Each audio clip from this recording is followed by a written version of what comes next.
ইমাম হোসাইন যে মায়ের পেটে এসেছেন, যে পিতার পেটে জন্মে এসেছেন, যে নানার কোলে বড় হয়েছেন, তিনি কি এই দৃশ্য চোখে দেখতে পারেন? তিনি বললেন আমি কুফায় যাব। কুফার লোকেরা দাওয়াত দিল, তিনি কুফায় রওনা করবেন। মদিনার লোকেরা হাতে পায়ে ধরলো, কুফায় আপনি যাবেন না। তিনি বললেন আমি কোন ক্রমে এজিদের বশ্যতা স্বীকার করব না, আমি এর বিরোধিতা করবই। মাত্র 72 জন লোক নিয়ে তিনি কুফার দিকে অগ্রসর হলেন। এই 72 জনের মধ্যে 40 জন পুরুষ আর 32 জন নারী আর শিশু। তিনি যখন কারবালা প্রান্তরে পৌঁছে গেছেন, ইবনে জিয়াদ কুফার গভর্নর, তিনি বাধা দিলেন, বললেন আমার দরবারে হোসাইনকে হাজির করো। ইমাম হোসাইন বললেন যে ব্যক্তি আল্লাহর আখিরাতকে অস্বীকার করেছে, রাসূলকে অস্বীকার করেছে, আমি তার সামনে জীবন থাকতে যাব না। রাতারাতি ইয়াজিদ 6000 সৈন্য পাঠিয়ে দিল। ইমাম হোসাইনের সাথে লোক কত? মাত্র 72। 6000 লোক কি যুদ্ধ করা লাগে 72-এর সাথে? শুধু যদি মার্চ করে পায়ের তলায় পিছে 72 জন শেষ হয়ে যাবে। হযরত ইমাম হোসাইন রাতের বেলায় সঙ্গীদের বললেন, ও আমার সাথীরা, ইয়াজিদ আমার শির চায়, আমাকে চায়, আমার সঙ্গে থেকে তোমরা তোমাদের জীবনকে বিপন্ন করো না, তোমরা সবাই ফিরে চলে যাও মদিনায়। সাথীরা বললেন, ইমাম আজকে যদি আপনাকে ছেড়ে জীবনের মায়া নিয়ে মদিনায় ফিরে যাই, আর আপনার যদি শাহাদাত নসিব হয়, তাহলে কিয়ামতের দিন আল্লাহর নবীর সামনে আমরা কি জবাব দেব? আমরা আমাদের জীবন দিয়ে আপনাকে পাহারা দেব। সকালবেলা যুদ্ধ শুরু হয়ে গেল। জোহরের নামাজ আসতে না আসতে 40 জন পুরুষ শাহাদাত বরণ করলেন। এখন একজন পুরুষ বেঁচে আছেন, ইমাম হোসাইন। তাঁবুর ভিতরে স্ত্রী এবং অন্যান্য মহিলাদের কাছ থেকে বিদায় নিতে এসেছেন। তোমাদেরকে আল্লাহর হাওয়ালা করলাম, আমি যুদ্ধে চলে যাচ্ছি। আমার চোখের সামনে আমার নানাজির দান্দার মোবারক শহীদ হওয়া ইসলাম, সাহাবীদের রক্ত দেওয়া, জীবন দেওয়া ইসলাম, খেলাফত মিটে যাবে পৃথিবী থেকে, রাজতন্ত্র প্রতিষ্ঠা হবে। আমার জীবন থাকতে আমি তা হতে দেব না। স্ত্রী এগিয়ে এলেন, বললেন, হোসাইন, জিহাদের ময়দানে থেকে আমি আপনাকে বিরত থাকতে বলবো না, তবে একটি দাবি আছে। এই যে ছোট্ট দুগ্ধপোষ্য শিশু, গত কয়েকদিন হলো ঘরে খাবার নাই, পানি নাই, আমার বুকে দুধও নাই, এই ছোট্ট বাচ্চাটিকে একটু পানির ব্যবস্থা করুন। ইমাম হোসাইন কলিজার টুকরা সন্তানকে 2 হাতে উঁচু করে এজিদি সৈন্যদের সামনে এসেছেন। এজিদি সৈন্যরা, আমার হাতের দিকে তাকাও, এটি রাসূলের আওলাদ, আমার কলিজার টুকরা সন্তান। ফোরাতের অফুরন্ত পানি প্রবাহিত হচ্ছে, একটু ফোরাতের কুলটা ছেড়ে দাও, ওর একটু পানি পান করায়। আমার সাথে তোমাদের শত্রুতা থাকতে পারে, এই নিষ্পাপ বাচ্চার সাথে তো কোনো শত্রুতা থাকার কথা নয়। তার এই আবেগপূর্ণ কথা এজিদি সৈন্যদের কলিজা স্পর্শ করলো না। তারা বিষাক্ত তীর নিক্ষেপ করলো। ইমাম হোসাইনের উঁচু করে ধরা বাচ্চার বুকের ভিতর থেকে বিষাক্ত তীর প্রবেশ করে বেরিয়ে গেল অপর প্রান্ত থেকে। রক্ত ফিনকি দিয়ে বেরিয়ে এলো। ইমাম হোসাইন 2 হাতে আজলা ভরে সেই রক্ত চেহারায় মাখতে লাগলেন আর বললেন, কলিজার টুকরা সন্তান, সালেহ আলাইহিস সালামের উটনির রক্তের চাইতে তোমার রক্ত পবিত্র। হযরত সালেহ আলাইহিস সালামের চাইতে রাসূলুল্লাহর মর্যাদা অনেক বেশি, তুমি তার আওলাদ। বাচ্চাকে কোলে করে নিয়ে স্ত্রীর কাছে গিয়ে বললেন, স্ত্রী, এই নাও তোমার বাচ্চা, ঠান্ডা হয়ে গেছে, এমন পানি পান করেছে কিয়ামত পর্যন্ত পানি পানি বলে তোমারে আর বিরক্ত করবে না। ইমাম হোসাইন লড়াই করলেন ময়দানে। বহু সংখ্যক সৈন্য হতাহত করে ফোরাতের কুল উন্মুক্ত করে ঘোড়ার পৃষ্ঠ থেকে নেমে 1 আস্তা পানি তুলেছেন। পানি পান করবেন। মুখের কাছে যখন আকণ্ঠ তৃষ্ণার্ত পিপাসার্ত হোসাইন মুখের কাছে পানি নিয়েছেন, হঠাৎ ভেসে উঠল মনের পর্দায়, একটু আগে আমার কলিজার টুকরা সন্তান এই পানির অভাবে চলে গেল। 40 জন মানুষ বিদায় হলো, এক ফোঁটা পানি দিতে পারলাম না, এই পানি আমি কেমনে খাই? হাতের থেকে পানি পড়ে গেল। অশ্বের পৃষ্ঠে আরোহণ করলেন, চতুর্দিক থেকে তীর আর তরবারি আসতে লাগলো। ইমাম হোসাইন বললেন, থামো, একটু থামো, তোমরা কাকে তীরবিদ্ধ করছো? আমি কি তোমাদের রসুল মুহাম্মদ সাল্লাল্লাহু আলাইহি সাল্লামের নাতি নই? আমি কি তোমাদের রসুলের কলিজার টুকরা মা ফাতেমার নয়নের মণি নই? কেমন করে আমার গায়ে তোমরা তীর মারো? উম্মে সালমা, আমাদের মা উম্মে সালমা রাদিয়াল্লাহু তাআলা আনহা, সকাল বেলায় 11ই মুহররম সকাল বেলায় তিনি ঘরে বসে কাঁদতেছেন। কয়েকজন প্রতিবেশী মহিলা এসে বলছেন, মা আপনি কাঁদেন কেন? তিনি বলছেন, আজকে রাত্রে আমি স্বপ্নে দেখেছি রাসূলুল্লাহ আমার বাড়ি এসেছেন। আমি দেখতে পেলাম আল্লাহ রসুলের চোখ দিয়ে পানি পড়ছে, দাড়ি মোবারক ধুলা মাখা, বুক কাটা বলি। আমি জিজ্ঞেস করলাম, ইয়া রাসূলুল্লাহ আপনি কাঁদেন কেন? মুখখানা মলিন কেন? দাড়ি মোবারকে ধুলাবালি কেন? রাসূলুল্লাহ বললেন, উম্মে সালমা তুমি জানো না আমি এইমাত্র কারবালা থেকে এসেছি। আমি দেখে এলাম আমার কলিজার টুকরা হুসাইনের শীত মোবারক তার দেহ থেকে বিচ্ছিন্ন করে ঘোড়ার পদতলি, ঘোড়া দিয়ে পদদলিত করা হয়েছে তার দেহ মোবারক। ইসলাম এত সহজে আসে নাই, অনেক রক্ত পাড়ি দিয়ে এসেছে ইসলাম। হযরতে হোসাইনের মস্তক মুবারক ইয়াজিদি সৈন্যরা একটা প্লেটে করে নিয়ে কুফার গভর্নর ইবনে জিয়াদের সামনে রেখেছে। ইবনে জিয়াদ চেয়ারে বসা, সিংহাসনে বসা, ইমাম হোসাইনের মস্তক মুবারক তার পায়ের কাছে রেখেছে। কলঙ্কিত ইতিহাস, কি করে আমি শুনাই আপনাদেরকে? ইবনে জিয়াদ চেয়ারে বসে পায়ের কাছে রাখা ইমাম হোসাইনের ঠোঁটের উপরে লাঠি দিয়ে নাড়তেছে। হযরত যায়েদ রাদিয়াল্লাহু তাআলা আনহু 80 বছর বয়স, তিনি বলছেন, ইবনে জিয়াদ এতক্ষণ যা করেছ মুখ বুজে সহ্য করেছি, কিন্তু এখন যেটা তুমি করতেছো পায়ের কাছে কার ব্যথা? তুমি যে ঠোঁটের উপরে লাঠি দিয়া নাড়তেছ, আমি যায়েদ আমি দেখেছি রাসূলুল্লাহ 1000 বার এই মুখের উপরে চুমা খেয়েছেন। তোমার বেয়াদবি বন্ধ করো। প্রিয় ভাই, সব রাজতন্ত্র নয়, পরামর্শ ভিত্তিক সমাজ ব্যবস্থা প্রতিষ্ঠার জন্য আল্লাহ তাআলা ইসলাম দিয়েছেন, দ্বীন দিয়েছেন।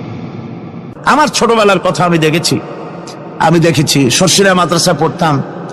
আব্বা টাকা দিতেন মাদ্রাসায় যাওয়ার সময়, আবার মা আবার মুরগির ডিম বিক্রি করা, বিভিন্ন জিনিস বিক্রি করা বা বাজার করা পয়সা, উদ্বৃত্ত কিছু পয়সা আব্বার অজান্তে আমার হাতের মুঠার মধ্যে দিয়ে দিতেন। যখন মাদ্রাসার দিকে রওনা হয়েছি, পর্দার আড়াল থেকে দরজা থেকে দেখতাম, যতক্ষণ তাকায় দেখতেছি চোখ থেকে পানি দরদর করে পড়তেছে। সুবহানাল্লাহ, মা কি জিনিস! আল্লাহ আল্লাহ আল্লাহ। বিদেশে যদি কারো সন্তান মারা যায়, সবার জানার আগে কবি বলতেছেন, বিদেশে বিরাজ্য যার পুত্র মারা যায়, পশু পক্ষী না জানিতে আগে জানে মা। মায়ের কই যার তারে টান লেগে যায়, মা বুঝতে পারে আমার সন্তানটা নাই। ইতালির রাজধানী রোম। রোম প্রাচীন সভ্যতার লালন ভূমি। কোরআনে কারিমে সূরায় রোম রয়েছে। এই রোম সেই রোম। এখানের বাদশার কাছে রাসূল করিম সাল্লাল্লাহু আলাইহি সাল্লাম হেরাক্লিয়াসের কাছে চিঠি পাঠিয়েছিলেন। সেই রোম 12 থেকে 15,000-এর মতো বাংলাদেশি মুসলমান সেখানে আছে। জুমার দিন, যেদিন আমি গেলাম তার পরের দিনই জুমা ছিল। জুমার নামাজ পড়লাম ভ্যাটিকানের কাছেই বিশাল মসজিদ, ইউরোপের ভিতরে সবচেয়ে বড় মসজিদ এটা। রোম ইসলামের দুশমনদের রাজধানী। সেইখানে যখন আযান হচ্ছে আশহাদু আন্না মুহাম্মাদার রাসূলুল্লাহ, আমার অনুভূতির কথা আপনাদেরকে বোঝাতে পারবো না, কি অনুভূতির সৃষ্টি হয়েছে আমার ভেতরে।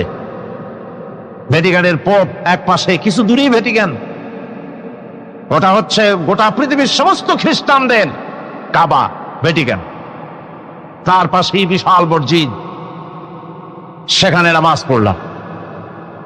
চিন্তার ভেতরে আসলো আল্লাহ রাব্বুল আলামিন তার হাবিবের নাম, তার তাওহীদ, তার রিসালাতকে কিভাবে বিশ্বময় ছড়িয়ে দিলেন। আবু জাহেল চাইছিল মুহাম্মদ সাল্লাল্লাহু আলাইহি ওয়াসাল্লামকে স্তব্ধ করে দেবে মক্কার জীবনেই।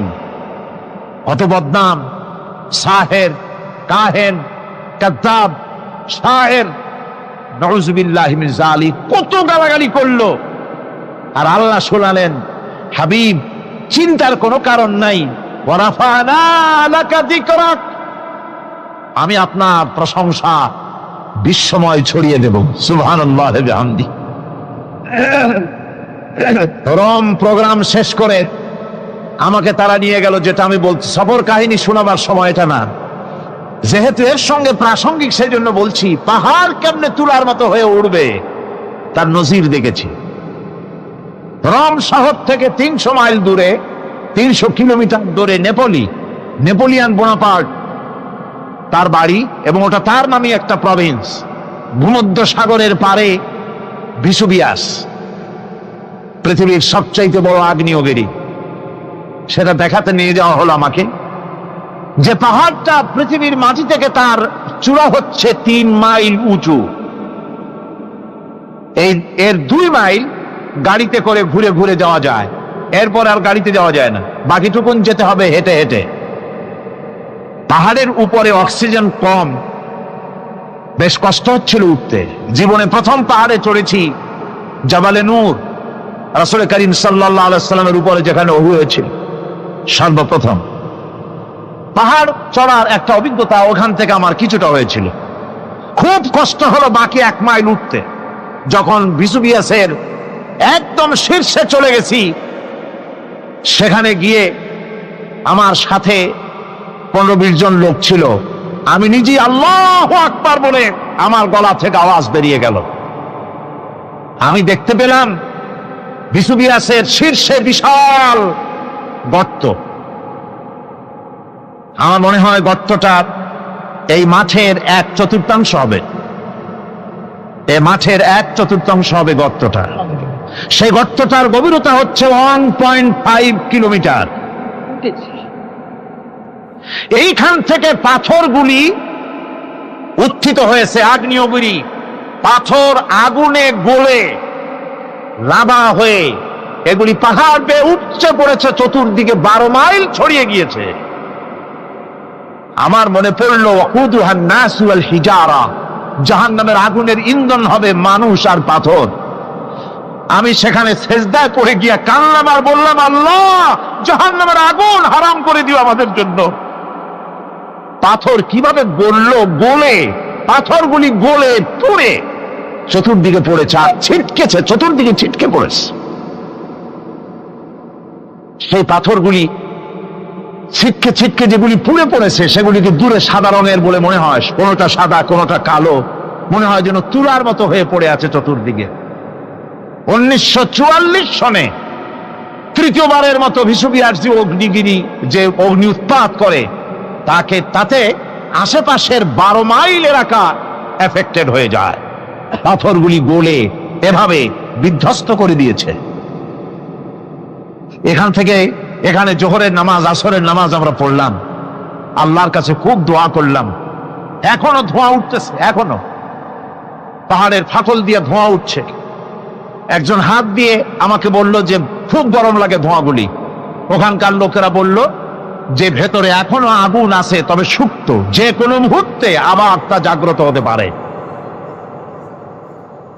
আমরা সেখান থেকে নেমে এলাম।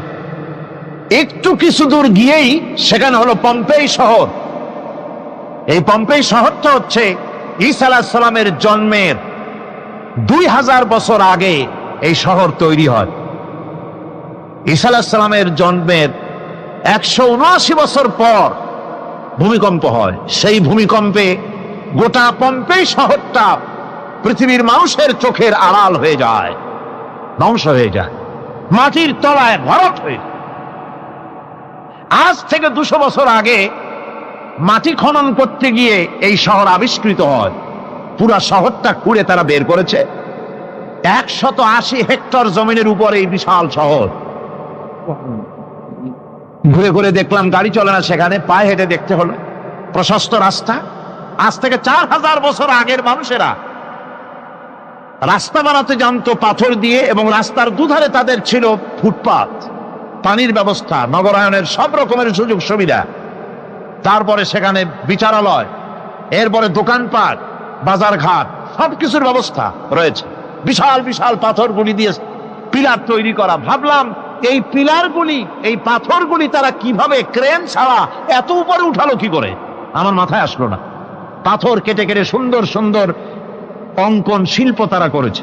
এরপরে ঘুরতে ঘুরতে বাদশার রাজার বাড়িতে গিয়ে ঢুকলাম। সেখানে গিয়ে দেখলাম উলঙ্গ এত মূর্তি পাথরের তৈরি করা। পাথর কেটে কেটে দেওয়ালে যৌন মিলনের এমন কোন অশ্লীল ছবি নাই যা তারা সেখানে তৈরি করে নাই।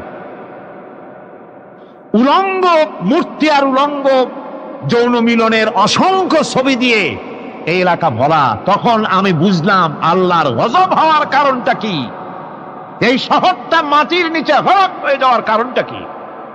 আল্লাহ পাক জেনা ব্যভিচার যে দেশে বেশি হয় আল্লাহ পাক বরদাস্ত করেন না। দুশ্চরিত্র যে দেশের মানুষ দুশ্চরিত্র হয়ে যায়, জেনা ব্যভিচার বেশি হতে থাকে, আল্লাহ হরক করে দেন, গজব দেন। এই গজব এক এক সময় এক এক রকমের হয়ে আসে। কখনো মাটির নিচে দাবায় দেয়, কখনো মহামারী, কোন দেশে কলেরা, কোন দেশে জলোচ্ছ্বাস, কোথাও ভূমিকম্প, আর সর্বশেষ এই জেনা ব্যভিচারের জন্য আল্লাহ পাকের চূড়ান্ত এই যৌনতার অশ্লীলতার জন্য চূড়ান্ত গজব বর্তমান বিশ্বের জন্য এইডস। আল্লাহ পাক এই গজব দিয়েছেন।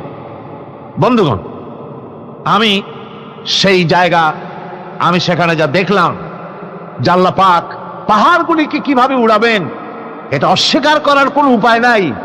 বিশ্বাস তো করতামই। তবে হযরত ইব্রাহিম আলাইহিস সালাম যেমন বলেছিলেন, রব্বি আরিনি কাইফা তুহিল মাউতা, হায় আল্লাহ তুমি মরাকে জিন্দা করবা কেমনে? আল্লাহ পাক বলেন, আওয়ালাম তুমিন, তুমি বিশ্বাস করো না? ইব্রাহিম আলাইহিস সালাম বললেন, বালা, অবশ্যই বিশ্বাস করি, ওয়ালাকিন লিয়াতমাইন্না কলবি, যদি চোখে দেখতাম তাহলে আমার অন্তরাত্মা খুব ঠান্ডা হতো। আল্লাহ রাব্বুল আলামিন চোখে দেখায় দিলেন জিন্দা কেমনে মুর্দা হবে, মুর্দা কেমনে জিন্দা হবে, আল্লাহ দেখায় দিলেন। পাহাড় উড়ায় দিবেন আল্লাহ রাব্বুল আলামিন। একথা কলিজার মধ্যে তার উপর ঈমান বিশ্বাস, কিন্তু আল্লাহ চোখে দেখাইছেন, ঈমান আরো মজবুত হয়েছে, যা ছিল আরো মজবুত হয়েছে। সুবহানাল্লাহ ওয়া বিহামদিহি। আল্লাহর ভয়তে কলিজা কেঁদেছে। আমি পাহাড়ের উপরে কেঁদেছি, যার যার হয়ে কেঁদেছি।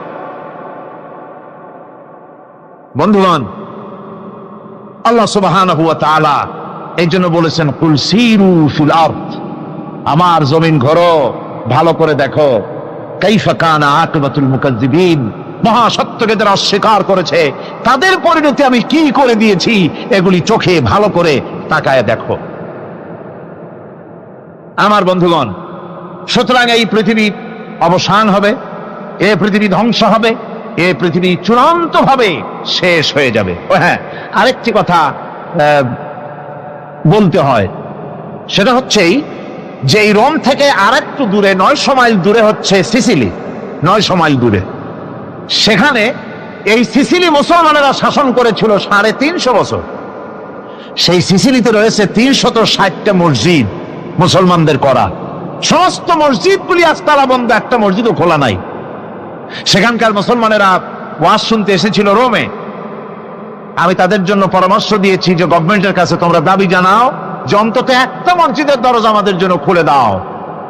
রোমের অবস্থানরত প্রবাসী বাংলাদেশি মুসলমানেরা আমাকে বলেছে, তাদের অনেকের বাড়ি চট্টগ্রামেও আছে, আমাকে বলেছে তাদের চোখে পানি আসছে বলার সময় যে চিরময় তাফসীর মাহফিল যখন আসে কলিজাটা কাঁদতে থাকে যাওয়ার জন্য। তো যাওয়া তো সম্ভব না এত দূর থেকে, আমাদের সালাম বলে দিবেন যত লোক আসবে, আর আমাদের জন্য দোয়া করতে বলবেন যেন এই রোমের ভিতরে আমরা ইসলামের আদর্শের ভিত্তিতে আমরা যেন চলতে পারি। আপনারা দোয়া করুন তাদের জন্য। ভাইরা আমার, এই পৃথিবী একদিন পরিসমাপ্তি ঘটবে এবং আল্লাহর দরবারে আমাদেরকে উঠতে হবে এবং সেখানে আমাদের বিচার হবে। সেখানে আমাদের কি হবে? বিচার হবে। আল্লাহ পাক বিচারটাকে নির্ভুল করার জন্য, সঠিক করার জন্য প্রত্যেকের গলায় আমলনামা ঝুলায় রাখছে। এখানে রেকর্ডের ব্যবস্থা করা হয়েছে।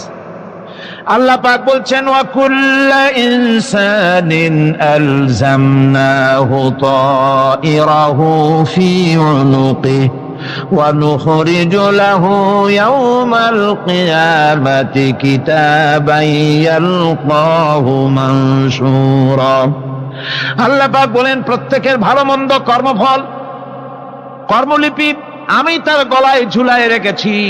কিয়ামতের দিন সে নিজের কাছে স্পষ্ট সব দেখতে পারবে, কোনো জিনিস বাদ পড়বে না। তার গলায় তার আমলনামা ঝুলানো আছে, সব রেকর্ড হতেছে। আমরা যা করছি সবগুলি রেকর্ড হয়ে যাচ্ছে।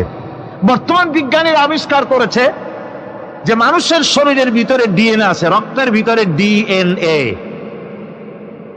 এটা একটা কোড। মানুষের রক্তের ভিতরে ডিএনএ আছে। যেমন তার ব্রেনের ভিতরে কতগুলি কোষ আছে, এক একটা কোষ এক এক ধরনের কাজ করে, অনুরূপ ভাবে তার শরীরের ভিতরে রক্তের ভিতরে ডিএনএ আছে। এই ডিএনএটা কি? এই ডিএনএটা হচ্ছে, এই ডিএনএ একটা কম্পিউটারের মতো কাজ করতেছে। লোকটা কি করবে, কোথায় যাবে, সে ভালো হবে মন্দ হবে কি হবে, সব তার ডিএনএর মধ্যে রেকর্ডকৃত আছে।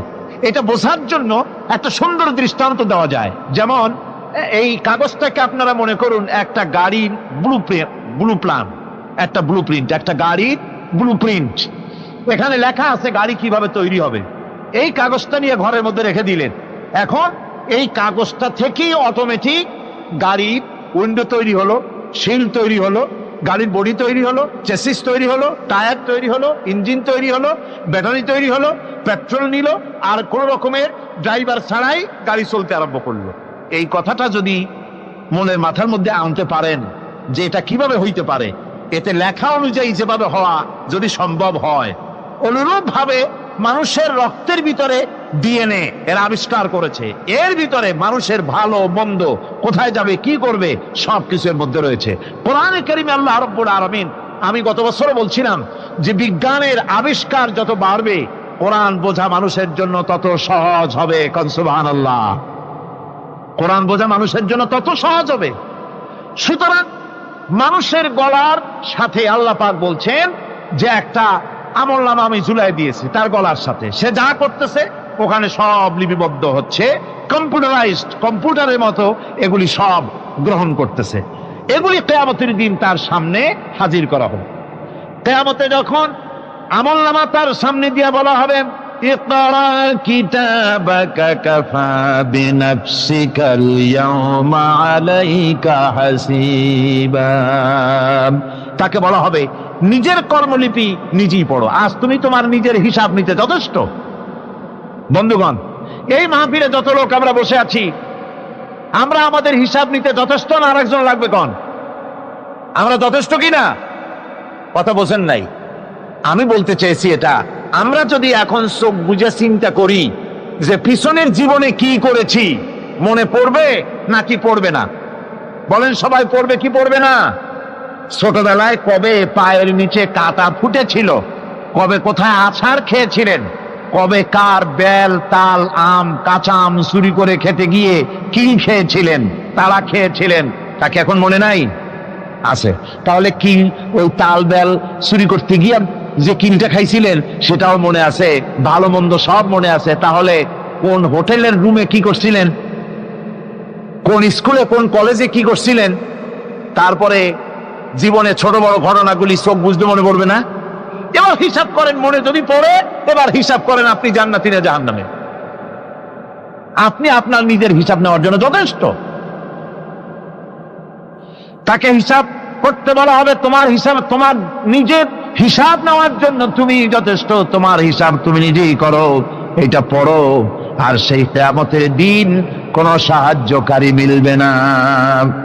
لن تنفعكم أرحامكم ولا أولادكم يوم القيامة لن تنفعكم কিয়ামতের দিন কোনো ফায়দা হবে না, অবশ্যই কোনো ফায়দা হবে না, কোনো উপকারে আসবে না।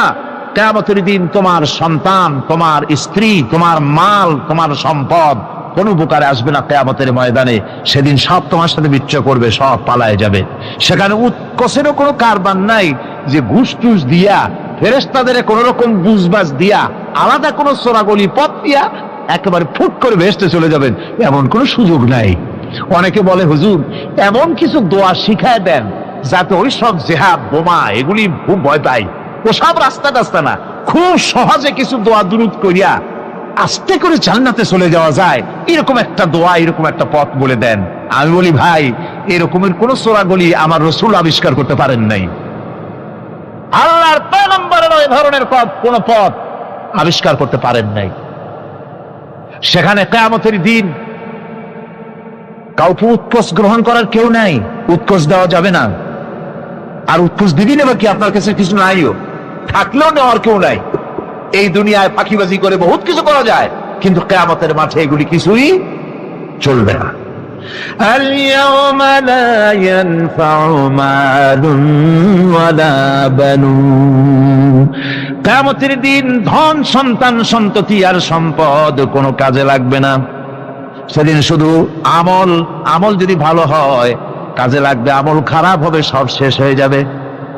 আল্লাহ রাব্বুল আলামিন নবীজিকে ডেকে বলেছেন, নবী আপনি বলেন, কুল মা কুনতু বিদআম মিনার রাসূল, আপনি বলুন আমি কোন নতুন রাসূল নই, আমার আগে অনেক নবী রাসূল পৃথিবীতে এসেছেন, তারা বিদায় হয়ে গেছেন। আমি জানি না কিয়ামতের দিন আল্লাহ রাব্বুল আলামিন আমার সাথে কি ব্যবহার করবেন, আর আমি এও জানি না যে কিয়ামতের দিন আল্লাহ পাক তোমাদের সাথে কি ব্যবহার করবেন। এই আয়াত নাযিল হওয়ার পর আল্লাহর হাবিব তার মেয়েকে ডাকলেন, জামাইকে ডাকলেন, নাতিদেরকে ডাকলেন, আহলে বাইতদেরকে ডাকলেন, আর বললেন, ও আমার মেয়ে, কলিজার টুকরা ফাতেমা গো শোনো, কেবলমাত্র আয়াত নাযিল হয়ে গেল, আল্লাহ পাক আমাকে শোনাচ্ছেন কিয়ামতের দিন আমি জানি না আমার সঙ্গে কি ব্যবহার করা হবে, আর এও জানি না যে তোমাদের সাথে কি ব্যবহার করা হবে। ও আমার কলিজার টুকরা মেয়ে ফাতেমা, কিয়ামতের দিন মুহাম্মদ সাল্লাল্লাহু আলাইহি সাল্লামের মেয়ে, এই হিসাবে তোমার নাজাতের ফয়সালা হবে না। ও আমার কলিজার টুকরা নাতি হাসান আর হোসেন, কিয়ামতের দিন মুহাম্মদ সাল্লাল্লাহু আলাইহি সাল্লামের নাতি হিসাবে ফয়সালা হবে না। ও আমার জামাই হযরতে আলী, কিয়ামতের দিন আমার জামাই হিসাবে নাজাতের ফয়সালা হবে না। আমল যদি ভালো হয় ফয়সালা ভালো হবে, জান্নাতে চলে যাবে। আমল যদি খারাপ হয় কার নাতি কার জামাই দেখা হবে না। সুবহানাল্লাহ, কঠিন কিয়ামতের মাঠ। এই পরকালের বিশ্বাস যদি কলিজার মধ্যে ঢোকে মানুষ ভালো হয়ে যাবে। কোন সুবহানাল্লাহ। আপনারা কোন মানুষের চরিত্র ভালো কি পুলিশে বানাইতে পারবে? আপনাদের দৃষ্টিতে পারবে? কথার জবাব যে দিলেন না, পুলিশে কি মানুষের চরিত্র ভালো বানাইতে পারবে? পুলিশের চরিত্র ভালো বানাবে কেডা? সেটাই তো কথা। মানুষের চরিত্র যাতে ভালো থাকে, মানুষের জন্য খারাপ কাম না করে, সেজন্য পুলিশ। পুলিশ যাতে খারাপ কাম না করে সেজন্য আরো একটা ডিপার্টমেন্ট আছে না? তারা যাতে খারাপ কাজ না করে সেজন্য আর একটা আছে। এন্টি করাপশনের আবার এন্টি করাপশন আছে, তার উপর আবার এন্টি করাপশন আছে। এন্টিটার অভাব না। সুতরাং পুলিশ দিয়া, বিডিআর দিয়া, আর্মি দিয়া মানুষের, দেশের, জাতির চরিত্র ভালো বানানো যায় না। রাসূলুল্লাহ এ দিয়ে বানান না, এটা ইসলামের নিয়ম নয়। পুলিশ দিয়া, আর্মি দিয়া দেশের মানুষের চরিত্র ভালো বানানো যায় না। চরিত্র ভালো বানানো যায় কেবলমাত্র পরকালের ভয় দিয়া। কিসের ভয় দিয়া? ওই যে মক্কার জীবনে ওই সমস্ত মানুষগুলি যারা চুরি করত, ডাকাতি করত, জেনা করত, বদমাশি করত, যারা শয়তানি করত, যারা মানুষকে খুন করত, এই মানুষগুলি এত ভালো হয়ে গেল, যারা চুরি ছেড়ে দিল, ডাকাতি ছেড়ে দিল, জেনা ব্যভিচার ছেড়ে দিল, এত ভালো হয়ে গেল, পৃথিবীর মধ্যে সেরা মানুষ তারা হয়ে গেলেন। জোরে বলেন সুবহানাল্লাহ। নবীর সাহাবীরা পৃথিবীর শ্রেষ্ঠ সন্তান, নবীর সাহাবীরা পৃথিবীর সেরা মানুষ, তাদের চাইতে সেরা মানুষ নবীদের পরে আর কেউ হতে পারে না। জোরে কোন সুবহানাল্লাহ। নবীর পরে পৃথিবীতে শ্রেষ্ঠ মানুষ কারা? সাহাবায়ে কেরাম রিদওয়ানুল্লাহ তাআলা আলাইহিম আজমাইন। ওনারা তো কুফরের মধ্যে ছিলেন, শিরকের মধ্যে ছিলেন, চুরি ডাকাতি জেনা ব্যভিচার এমন কোন পাপ নাই যা করা হয়নি। তারপরে যখন আল্লাহর নবীর কাছ থেকে তাওহীদ, রিসালাত ও আখিরাতের দাওয়াত পেলেন, কি সোনার মানুষ এক একজন হয়ে গেলেন। সুবহানাল্লাহ। যারা ছিলেন নারীর সতীত্বের জম, তারা হয়ে গেলেন নারীর সতীত্বের পাহারাদার। যারা মানুষের মাল চুরি করত, ডাকাতি করত, তারা রাতভর মানুষের মালের পাহারা দিল, মানুষের রক্তের পাহারা দিল। সুবহানাল্লাহ বিহামদি। রক্ত সম্পদের পাহারা দিল। রাসূল বললেন, খায়রুল কুরুনে কারনি, সর্বশ্রেষ্ঠ যুগ তো আমার যুগ। বন্ধুগণ, এরপরে একটা জীবন আসবে ওই কিয়ামতের ময়দানে। এই পরকালের বিশ্বাসটা গুরুত্বপূর্ণ ব্যাপার। আমাদের সব কিছুর হিসাব দেওয়া লাগবে। আল্লাহ পাক বলেন, ইন্নাস সামআ ওয়াল বাসারা ওয়াল ফুআদা কুল্লু উলাইকা আনহু মাসউলা। নিঃসন্দেহে মানুষের শ্রবণ শক্তি, দর্শন শক্তি এবং তার অন্তঃকরণের কল্পনা সম্পর্কে আল্লাহ রাব্বুল আলামিনের কাছে জিজ্ঞাসিত হতে হবে। কান দিয়া কি করেছিল, চোখ দিয়া কি করেছিল, মুখ দিয়া কি করেছিলে, হাত দিয়ে কি করেছিলে, সবকিছুর জবাব আল্লাহ রাব্বুল আলামিনের কাছে দিতে হবে। সবটার জবাব দিতে হবে, কোনো কিছু বাদ যাবে না। এমনকি মনের ভিতরে যে কল্পনা আমরা করি, এই কল্পনার হিসাবও আল্লাহর দরবারে দিতে হবে।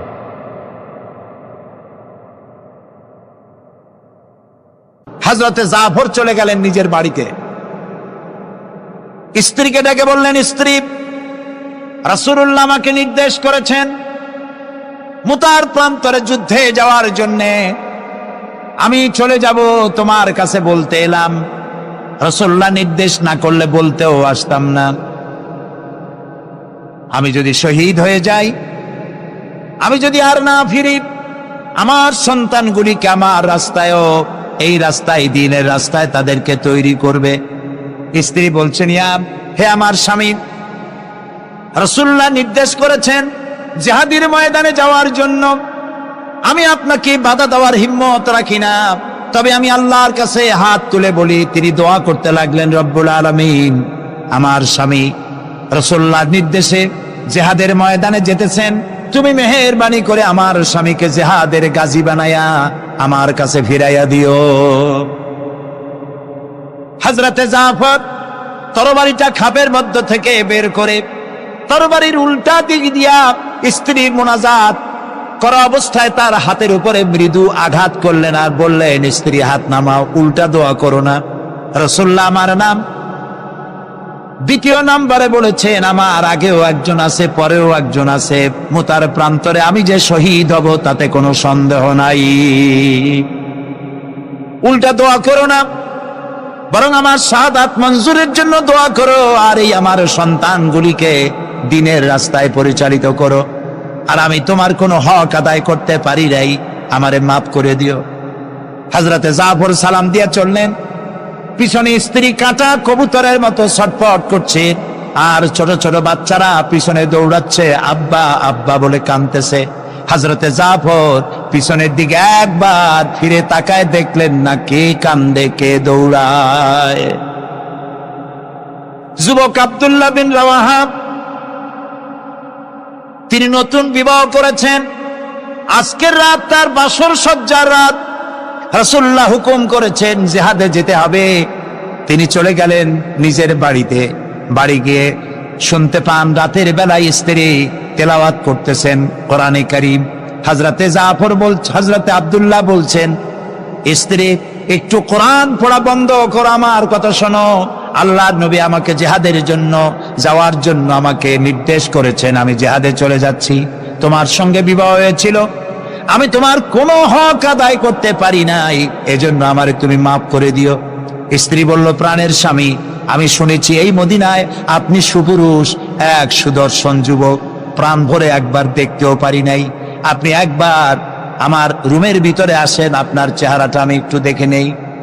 স্বামী বললেন, আমি তোমার রুমে ঢুকবো না, আমি তোমার রুমের ভিতরে যাব না, আমি এখনই যুদ্ধে রওনা করব। স্ত্রী বলছেন, প্রাণের স্বামী, রুমের ভিতরে প্রবেশ করলে পরে আমি কোনো প্রেম নিবেদন করব না, শুধু একবার চেহারাটা ভালো করে দেখে রাখতে চাই, কারণ কিয়ামতের ময়দানে আমি যেন আপনাকে স্বামী বলে চিনে নিতে পারি। হযরত আব্দুল্লাহ বলছেন, প্রিয়তমা স্ত্রী শোনো, যদি তোমার এই ধারণাই হয়, এই নিয়ত যদি থাকে, আর আমার শাহাদাতের পরে যদি তুমি সবর করতে পারো, আমাকে আর দেখার দরকার নাই। আল্লাহ যদি আমার শাহাদাত মঞ্জুর করেন, তাহলে কিয়ামতের দিন জান্নাতের ভেতরে তোমাকে আমাকে স্বামী স্ত্রী হিসাবে আল্লাহই পরিচয় করাইয়া দিবে। হযরত আব্দুল্লাহ চলে গেলেন জিহাদের ময়দানে। যুদ্ধ শুরু হয়ে গেল। 3000 সৈন্য রাসূলুল্লাহর পাঠানো সাহাবীদের প্রচন্ড আক্রমণে রোমান সৈন্যরা পালায়ে কুল পাচ্ছে না। হযরতে যায়েদ শহীদ হলেন। হযরতে জাফর, তার ডান হাত কাটা গেল, তার বাম হাত কাটা গেল, এবার ঝুলন্ত, হাত কাটা, পা কাটা, এই অবস্থায় তিনি পড়ে আছেন। হযরতে আব্দুল্লাহ বিন রাওয়াহা তিনি ছুটে গেলেন তরবারি ধরার জন্য, তিনি ছুটে গেলেন ইসলামের পতাকা ধারণ করার জন্য। কাছে গিয়ে দেখেন কে যেন পতাকা উঁচু করে রেখেছে। কাছে গিয়ে দেখেন হযরতে জাফর হাত কাটা দুদিকে পড়ে আছে, পা কাটা দুদিকে পড়ে আছে, শূন্য মাথাটা তার। হযরতে জাফরের শূন্য মাথা ইসলামের পতাকা ধরে কামড়ে ধরে উঁচু করে রেখে দিয়েছে। হযরতে জাফর শাহাদাতের সময় বলেছিলেন, ও আমার রাসূলের সাহাবীরা, আল্লাহ রাসূলকে আমার বিদায় সালাম আরজ করে দিও। আমি এখন আমার নাকের ভিতরে জান্নাতের সুঘ্রাণ পেতেছি, আমার মনে হয় এখনই আমার শাহাদাত নসিব হয়ে যাবে। ও জাফর, তোমার শাহাদাতের পরে আল্লাহ তোমার সাথে কি ব্যবহার করেছেন? হযরতে জাফর বলেন, আল্লাহ তাআলা আমাকে জান্নাতের নাজ ও নেয়ামত দিয়ে আমাকে জিজ্ঞাসা করেছেন, তুমি আর কি চাও? আমি বলেছি, রব্বুল আলামিন, কিচ্ছু চাই না, জমিনে আর একবার পাঠাও, তোমার দিনকে প্রতিষ্ঠার জন্য, তোমার দিনের রাস্তায় আর একবার জীবন দিয়ে আসি। হযরতে লোকমান তিনি তার সন্তানকে ডেকে বলছেন, কত বড় নসিহত, লক্ষ্য করেন। সন্তানকে ডেকে বলছেন, ইয়া বুনাইয়া, হে কলিজার টুকরা সন্তান, ইন্নাহা ইন তাকু মিসকালা হাব্বাতিন মিন খারদালিন, তোমার জীবনের কোনো একটি আমল তা যদি সরিষার দানা পরিমাণ হয়। হযরত লোকমান যখন এসেছিলেন তখন পৃথিবীটা বিজ্ঞানের যুগ ছিল না। নবী করিম সাল্লাল্লাহু আলাইহি ওয়াসাল্লাম বিজ্ঞানের যুগে আসেন নাই, কিন্তু তারপরে আর কোন নবী আসবেন না বলে আল্লাহ তাআলা সরিষার দানার কথা ব্যবহার করেন নাই, জাররা শব্দ ব্যবহার করেছেন। জাররা হচ্ছে পরমাণু, অণু, পরমাণু পরিমাণ। ফামাইয়ামাল মিসকালা জাররাতিন শাররাইয়ারা ওয়ামাইয়ামাল মিসকালা জাররাতিন শাররাই, প্রথমটা খায়রাইয়ারা। তো এখানে আল্লাহ তাআলা জাররা শব্দ ব্যবহার করেছেন, যেহেতু এখন বিজ্ঞানের যুগ, আর আল্লাহ তাআলার কাছে সবটাই, সমস্ত কাল হলো বর্তমান কাল, অতীত ভবিষ্যৎ বলে কোনো কাল নাই। এই জন্য নূহ আলাইহিস সালামের যুগটা ছিল বৈজ্ঞানিক যুগ, ছিল না হযরতে লোকমানের সময়। তাই আল্লাহ তাআলা সে সময় সরিষা পাওয়া যেত, সরিষার কথা বলেছেন। এখন তো অণু পরমাণু দিয়ে অ্যাটম বোমা তৈরি করা হয়, বিভিন্ন মারণাস্ত্র তৈরি হয়, সামান্য অণু সেটাকে ভেঙ্গে চুরে আরো পরমাণু, আরো ছোট্ট ক্ষুদ্রাতি ক্ষুদ্র জিনিস দিয়ে ধ্বংস করে দেওয়া যায় এলাকা থেকে এলাকা। সেই জন্য আল্লাহ তাআলা জাররা শব্দ ব্যবহার করেছেন, এখানে সরিষার দানার কথা ব্যবহার করছেন। আল্লাহ তাআলা বলেন, হযরত লোকমান বলছেন, ও আমার প্রিয় সন্তান, যদি তোমার কোন সরিষা পরিমাণ আমলও যদি পাথরের ভিতরে কোথাও লুকিয়ে থাকে, মহাশূন্যে যদি হারিয়ে যায়, মরুভূমির ভিতরে যদি হারিয়ে যায়, আকাশ এবং পৃথিবীতে কোথাও যদি তা লুকিয়ে থাকে, অবশ্যই আল্লাহ রাব্বুল আলামিন কিয়ামতের দিন তা উপস্থিত করবেন। কত বড় কথা! সরিষার দানা পরিমাণ আমল যদি আল্লাহ কিয়ামতে উঠান, জেনা, ব্যভিচার, মদ, জুয়া, এই সমস্ত বড় বড় পাপ আল্লাহ দেখাইতে পারবেন না? সন্তানকে কিভাবে নসিহত করতে হয়। সন্তানকে গুলশানে 4টা বাড়ি দেওয়া, বাড়ি রেখে যাওয়া, ব্যাংকে হাজার হাজার কোটি টাকা ব্যাংক ব্যালেন্স রেখে যাওয়া সন্তানের জন্য কল্যাণকর নয়। রাসূলুল্লাহ বলেছেন, মাতা পিতার পক্ষ থেকে সন্তানকে ইলম শিক্ষা দেওয়া, আদব শিক্ষা দেওয়ার চাইতে উত্তম উপহার মা বাপের পক্ষ থেকে সন্তানের জন্য দেওয়ার আর কিছুই নাই। হযরত আলী রাদিয়াল্লাহু তাআলা আনহু বলছেন, লাইসাল ইয়াতীমুল্লাযী قد مات والده بل اليتيم يتيم العلم والأدب। যার বাপ মা মারা গেছে, যার পিতা মারা গেল, সেই প্রকৃত এতিম নয়। প্রকৃত এতিম হচ্ছে যার কাছে কোরআন হাদিসের জ্ঞান নাই আর আদব নাই। যে সন্তানকে যদি পিতা মাতা আদব শিখাতে না পারে, ইলম দিতে না পারে, তাহলে পিতা বেঁচে থাকতেই সেই সন্তান সে এতিম বানায় গেল, সে কিছুই শিখলো না। এই জন্যে হযরত লোকমান তার সন্তানকে শিখালেন, দেখো সরিষা পরিমাণ আমলও যদি করো তাও পলায় থাকতে পারবে না। সুতরাং তুমি তোমার আমল সম্পর্কে সতর্ক হও। আল্লাহ তোমার সমস্ত আমলগুলি দেখতে পাচ্ছেন। আল্লাহ দেখতে পাচ্ছেন না সব? আল্লাহ রাব্বুল আলামিন বলেন, وَيَعْلَمُ مَا فِي الْبَرِّ وَالْبَحْرِ وَمَا تَسْقُطُ مِنْ وَرَقَةٍ إِلَّا يَعْلَمُهَا। এই পৃথিবীতে যদি কোনো একটি সমুদ্রের মধ্যে কি হয়, স্থলভাবে কি হয়, আল্লাহ রাব্বুল আলামিন বলেন আমি জানি। শুধু তাই নয়, পৃথিবীর কোনো একটি গাছের পাতা যদি পড়ে যায়, তাহলে কোন দেশের কোন গাছের কোন পাতাটি পড়েছে আমি আল্লাহ রাব্বুল আলামিনের দরবারে তার খবর হয়ে যায়। এই কথা যদি পিতা মাতা সন্তানদেরকে কাছে নিয়ে যদি বলে, বাবা জেনা, ব্যভিচার, মদ, জুয়া, শয়তানি, চাঁদাবাজি, মাস্তানি এগুলি করবে না, এগুলি একদিন মরা লাগবে, আল্লাহর কাছে হিসাব দিতে হবে।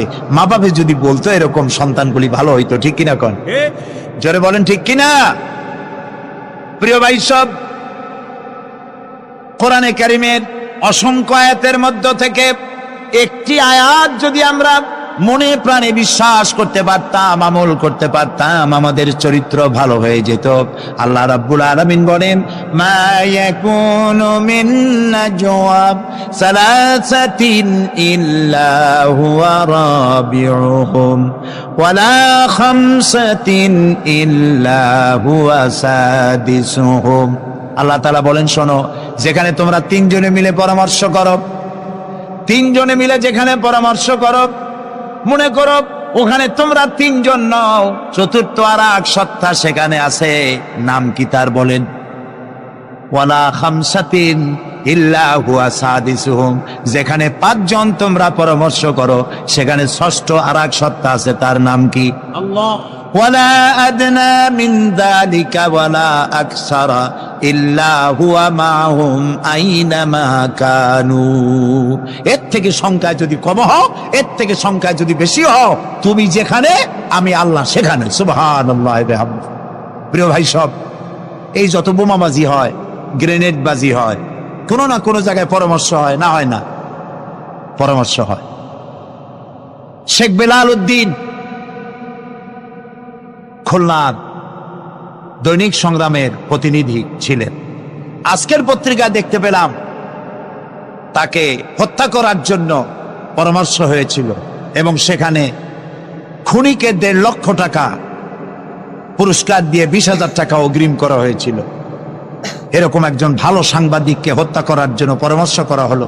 বেলালের নাম যখন মনে আসলো, দোয়া করি আল্লাহ তাআলা বেলালকে, হযরতে বেলাল রাদিয়াল্লাহু তাআলা আনহুর সঙ্গী করে জান্নাতের মধ্যে জায়গা করে দিও। যেখানে বসে এই পরামর্শটা করা হলো, কিবরিয়া একজন অর্থনীতিবিদ, দেশের একজন গুণী ব্যক্তি, তাকে হত্যা করার জন্য যেখানে পরামর্শ হয়েছিল, 21শে আগস্ট গ্রেনেড হামলা করার জন্য যেখানে পরামর্শ করা হয়েছিল, সেখানে 3 জন হোক 5 জন হোক, যারাই পরামর্শ করেছিল, তাদের যদি জানা থাকতো যে আল্লাহ রাব্বুল আলামিন এই অনুষ্ঠানে তিনি দেখতে পাচ্ছেন এবং শুনতে পাচ্ছেন, তাহলে এত বড় মারাত্মক পশুর কাজ তারা করতে পারত না। হযরতে লোকমান তিনি তার সন্তানকে একেবারে বাচ্চা অবস্থায় বুঝায় দিলেন, হে আমার ছেলে কলিজার টুকরা, ছোট্ট একটি সরিষার দানা পরিমাণ আমলও যদি করো, ওইটা গোপন থাকবে না, আল্লাহ তাআলা উঠায় নেবেন। সুবহানাল্লাহ, তুমি দেখতে পাবে সে আমল।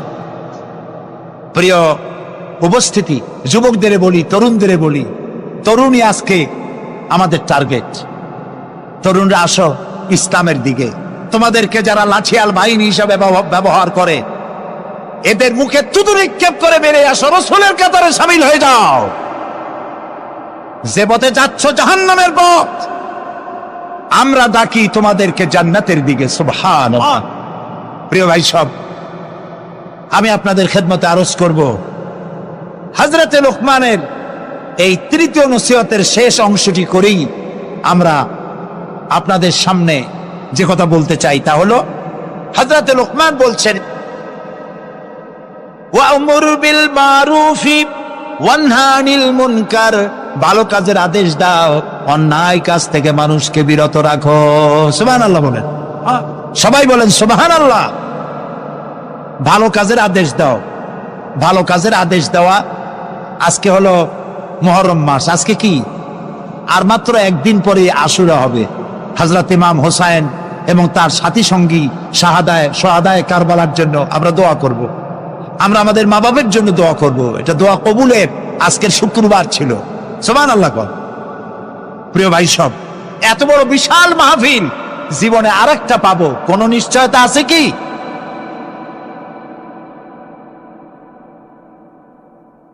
তিন নম্বর নসিহতের শেষ অংশ হচ্ছে, হে প্রিয় বৎস, ভালো কাজের আদেশ করবা আর অন্যায় কাজের বিরোধিতা করবা। ভালো কাজের আদেশ আমরা এখন ভুলে গেছি, করি না। অন্যায় কাজ থেকেও মানুষকে ফিরায় রাখি না। অন্যায় চোখের সামনে হয়, তাও আমরা প্রতিবাদ করি না। এই প্রতিবাদী কণ্ঠ হতে হবে আমাদের। রাসূলুল্লাহ বলেছেন, মান রা মিনকুম মুনকারান ফালিয়ুগাইয়িরহু বিয়াদি ফাইন লাম ইয়াস্তাতি ফাবিলিসানি ফাইন লাম ইয়াস্তাতি ফাবিকলবি ওয়া যালিকা আযআফুল ঈমান। আমাদের কার কতটা ঈমান আছে তা পরিমাপ করার একটা থার্মোমিটার আছে। আপনারা জানেন, জ্বর মাপে যে যন্ত্র দিয়া, সেটাকে কি বলা হয়? থার্মোমিটার। দুধ মাপে, অর্থাৎ দুধের মধ্যে পানি না পিওর দুধ, তা মাপার জন্য একটা যন্ত্র আছে না, ওইটারে কি বলে? ল্যাক্টোমিটার। এরপরে আবহাওয়া পরিমাপ করার জন্য, বৃষ্টি হবে কি হবে না ইত্যাদি পরিমাপের জন্য একটা যন্ত্র আছে, সেটার নাম কি? ব্যারোমিটার। প্রত্যেকটা জিনিস মাপার এরকম যন্ত্র আছে। ঈমান মাপারও একটা হাদিস আছে। সুবহানাল্লাহ। ঈমানটা ফার্স্ট ক্লাস, সেকেন্ড ক্লাস আর থার্ড ক্লাস, এটা মাপার একটা হাদিস আছে। সেই হাদিসটা আমি পড়ে ফেলেছি আগেই। রাসূলুল্লাহ বলছেন, তোমাদের মধ্যে যদি কেউ শরীয়ত বিরোধী কাজ কেউ দেখতে পাও, দুই হাতে বাধা দাও। কি দিয়ে বাধা দাও? বলেন জোরে। শক্তি প্রয়োগ করে বাধা দাও। ফাইন লাম ইয়াস্তাতি, যদি তুমি তা না পারো তাহলে মুখ দিয়ে বাধা দাও। ফাইন লাম ইয়াস্তাতি, যদি তাও না পারো অন্তরে অন্তরে ঘৃণা করো। তবে অন্তরে অন্তরে ঘৃণা করে চুপ করে বসে থাকলে হবে না, মনে মনে ঘৃণা করে হোমওয়ার্ক করতে হবে। মনের মধ্যে এই চিন্তা রাখতে হবে যে এই অন্যায় কাজকে নির্মূল করার জন্য কি করা যায়, সে সম্পর্কে পরিকল্পনা নিতে হবে। আর এটা হলো ওয়া যালিকা আযআফুল ঈমান, আর এটা হলো ঈমানের একদম থার্ড ক্লাস, তৃতীয় পর্যায়। এরপরে ঈমানের আর কোনো অংশ নাই। হযরতে লোকমান বলছেন, ওয়াসবির আলা মা আসাবাক, এরপরে তুমি সবর ইখতিয়ার করবে। সবর, ধৈর্য। ভালো কাজের আদেশ, অন্যায় কাজের নিষেধ, এর মধ্যে সবরের কথা আসলো কেন? সবরের কথা আসলো এই জন্য যে আপনি যখনই মানুষের ভালো কথা বলবেন, তখনই আপনারে মানুষে গালি দিবে, মন্দ কথা বলবে। ইসলামের দাওয়াত দিবে, বলবে যে মৌলবাদী। ঠিক কিনা? এখন তো কিছু দল আছে আমাদের দেশে, মৌলবাদ আর সাম্প্রদায়িক ছাড়া আর কিছু চোখেই দেখে না, খালি কয় মৌলবাদ মৌলবাদ মৌলবাদ মৌলবাদ। সাম্প্রদায়িক কি? সাম্প্রদায়িক হইছে? মৌলবাদ কি হইছে? ইসলাম পালন করলে, নামাজ রোজা করলে যদি মৌলবাদ হয়, তাহলে যারা গালি দেয় ওরা যদি নামাজ পড়ে তো ওরাও তো মৌলবাদী। সাম্প্রদায়িক কি হয়েছে? কেন সাম্প্রদায়িক করেন? বাংলাদেশে কি সাম্প্রদায়িকতা বলতে কিছু আছে? এই দেশেও যদি বলে সাম্প্রদায়িক সম্প্রীতি নাই, তাহলে সাম্প্রদায়িক সম্প্রীতি আছে কোন দেশে? ওই দেশের নামটা আমরা শুনতে চাই। বাংলাদেশ পৃথিবীর অন্যতম শ্রেষ্ঠ সাম্প্রদায়িক সম্প্রীতির একটি উজ্জ্বল দৃষ্টান্ত বহন করে চলছে এই বাংলাদেশ। আমরা 1947 সনে একবার স্বাধীন হয়েছি, আবার 71 সনে পূর্ণাঙ্গ স্বাধীনতা লাভ করেছি, ঠিক না ভাই? ওই একই 47-এ ভারতও স্বাধীন হয়েছে, আমরাও স্বাধীন হয়েছি। আমাদের দেশে 47 থেকে নিয়ে এই পর্যন্ত সাম্প্রদায়িক দাঙ্গা, কমিউনাল রায়ত, ধর্মীয় মারামারি, হিন্দু মুসলমানে সাম্প্রদায়িক মারামারি, খুনাখুনি হয়েছে বলেন? হয়ে থাকলে কোথায় হয়েছে বলেন? হয়েছে কোথাও? হয়নি। আর যে ভারত আমাদের প্রতিবেশী, 1947 থেকে এই পর্যন্ত সাম্প্রদায়িক দাঙ্গা হয়েছে সে দেশে 20,000 বারেরও বেশি। সেটা নিয়ে কোনো মাথা ব্যথা নেই, সমস্ত মাথা ব্যথা আমাদের দেশ নিয়ে। এইখানে খালি কয় সাম্প্রদায়িক। নামাজ যদি পড়ে, লোকেরা নামাজ পড়ে, রোজা রাখে, ইসলামের কথা বলে, সাম্প্রদায়িক মৌলবাদ এইসব কথা বলিয়া মানুষকে আর ধোকায় ফেলা যাবে না ইনশাআল্লাহ। এখন মানুষ অনেক জাগ্রত। এই যে সন্ত্রাস, আলহামদুলিল্লাহ তারা বলেন ওয়াকুল্লা ইনসানিন আলজামনাহু তাইরাহু ফি উনুকি ওয়া নুখরিজু লাহু ইয়াওমাল কিয়ামাতি কিতাবান ইয়ালকাহু মানশুরা ওয়াকুল্লা ইনসানিন আলজামনাহু তাইরাহু ফি উনুকি। আমি প্রত্যেক মানুষের কর্মকে তার গ্রীবা লগ্ন করে দিয়েছি। এই যে গলা, এই গলার কাছে একটা ঘুটলির মতো, একটা সিম কার্ডের মতো এইখানে আমি রেখে দিয়েছি। কোথায়? কোন গলায়? কে বলতেছেন এ কথা? এই ঘুটলির ভিতরে তুমি যা করতেছো সব লিপিবদ্ধ হচ্ছে। সুবহানাল্লাহ বলেন। এখন বলতে পারেন অদৃশ্য এই ঘুটলি, এটা তো দেখি না, এটা কে বলতেছেন? আমি কিন্তু দেখতে পাচ্ছি না। আপনারা দেখেন নাকি? কেউ দেখেন না। হাত দিয়ে ধরে দেখেন, পান নাকি? ধরাও যায় না, দেখাও যায়। আল্লাহ বলছেন আছে, তাহলে বিশ্বাস করতে হবে। এর ভিতরে সব রেকর্ড হয়ে যাচ্ছে। আপনি বলবেন এতটুকুন ঘুটলির মধ্যে, তাবিজের মধ্যে আমার সারা জীবনের সব কথার সব কাজ ঢোকে কেমনে লেখা? তাহলে পাল্টা প্রশ্ন করি, আপনার মোবাইলের সিম কার্ডে এত ফোন নাম্বার, এত ইমেল, এত কি বলে, এত টেক্সট, এত কিছু, আপনার আরো কি জানি আছে, মেসেজ দেওয়াটা হাবিজাবি আছে না, অনেক কিছু গুষ্টি সুতা, এগুলো কেমনে হয়? ছোট্ট একটা সিম কার্ডের মধ্যে কেমনে হয়? শত শত টেলিফোন নাম্বারের মধ্যে ঢুকে যায়। আমার একটা টেলিফোন দিয়ে মোবাইল দিল, কোথা থেকে দিল? লিসবন। কোথায়? কি আন্দাজে কয় অস্ট্রেলিয়া? লিসবন হচ্ছে পর্তুগালের রাজধানী। সেখানে প্রোগ্রাম ছিল, ওরা আমাকে একটা মোবাইল দিল। এতে যে কত ফাংশন আল্লাহই ভালো জানে, আমি এখনো শিখতে পারিনি। এত ফাংশন, এতটুকু একটা মোবাইলের মধ্যে।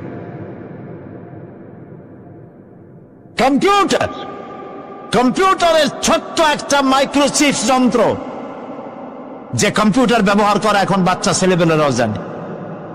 এটা একটা পৃথিবীর বিস্ময়।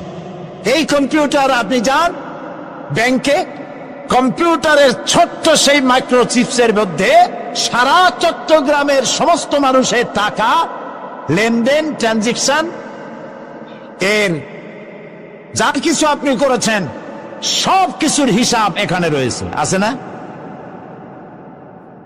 তাহলে এতটুকুন একটা মাইক্রোচিপসের মধ্যে এত সহস্র কোটি কোটি টাকার হিসাবপত্র, লেনদেন, এই ছোট্ট জিনিসের মধ্যে ঢুকাবার মতো জ্ঞান মানুষের মাথায় দিছে কে? বলেন কে? সেই আল্লাহই তো গলায় ঝুলায় রাখছে। তাহলে এটা সম্ভব না? সম্ভব কি না? সম্ভব। এখন এই কথাগুলি বলে আল্লাহ মানুষের ক্ষতি করছেন না উপকার করছেন? উপকার করেছেন। এইটা যদি আমার বিশ্বাসে থাকে যে আমার গলার কাছে এরকম একটা সিম কার্ড আছে, একটা সিম আছে মোবাইলের মতো, এটা মনে করেন মোবাইলের একটা সিম গলায় ঝুলানো আছে, এটা সব উঠতেছে, যা বলেন তাই ওঠে, যা করেন তাই ওখানে লেখা হয়। সুবহানাল্লাহ।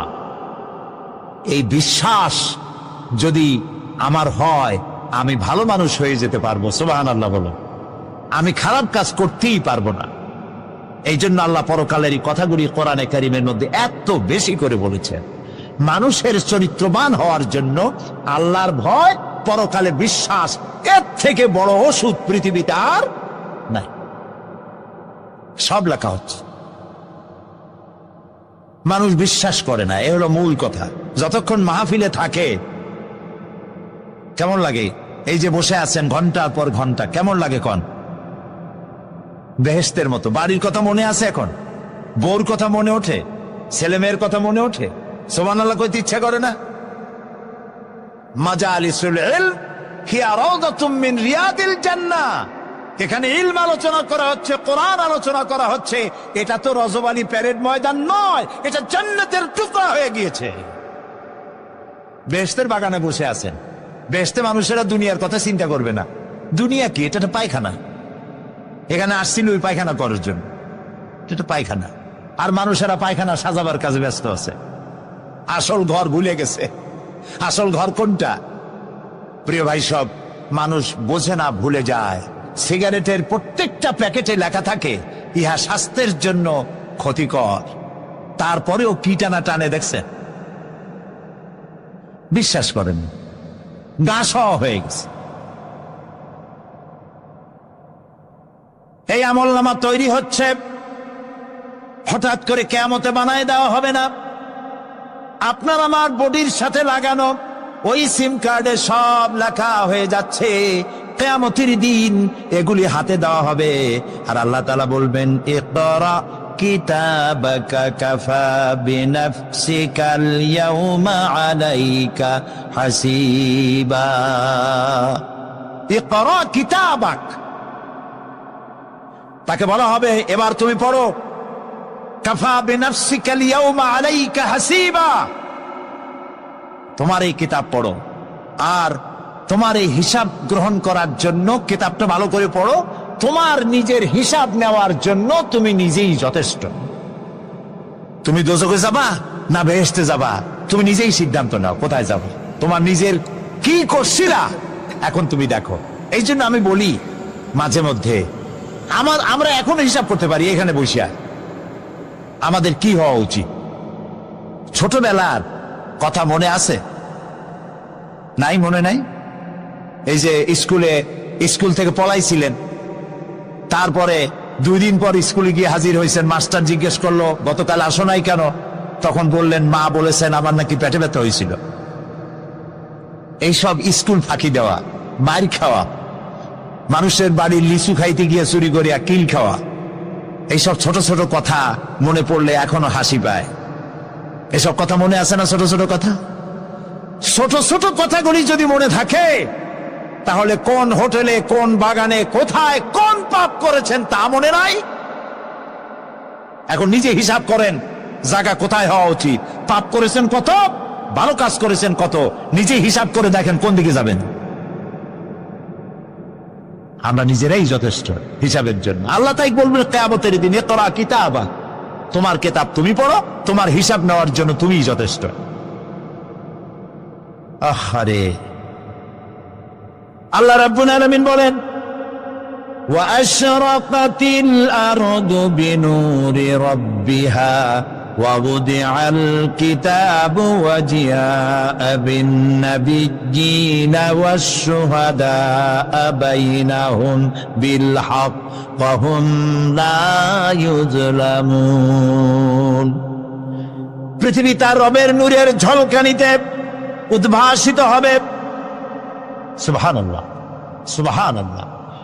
আল্লাহর নূরের ঝলকানিতে গোটা পৃথিবী উদ্ভাসিত হয়ে যাবে।